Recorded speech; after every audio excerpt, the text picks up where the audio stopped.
ఇక్కడ ఒక మనిషికి టికెట్ ఇచ్చినాం, ఉప ముఖ్యమంత్రి పదవి ఇచ్చినాం.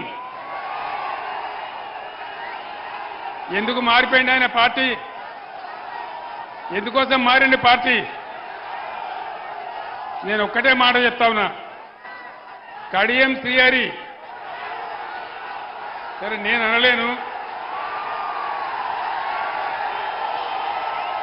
ఆ మాట నా నోట నేను అనలేను, కానీ ఆయన చేసిన మోసానికి శాశ్వతంగా ఆయన రాజకీయ జీవితం సమాధి చేసుకుంటే మనవి చేస్తా ఉన్నాను.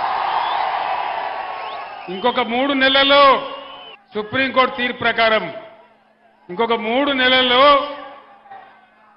స్టేషన్ గన్పూర్ కాన్స్టిట్యున్సీకి బై ఎలక్షన్ రాక తప్పదు.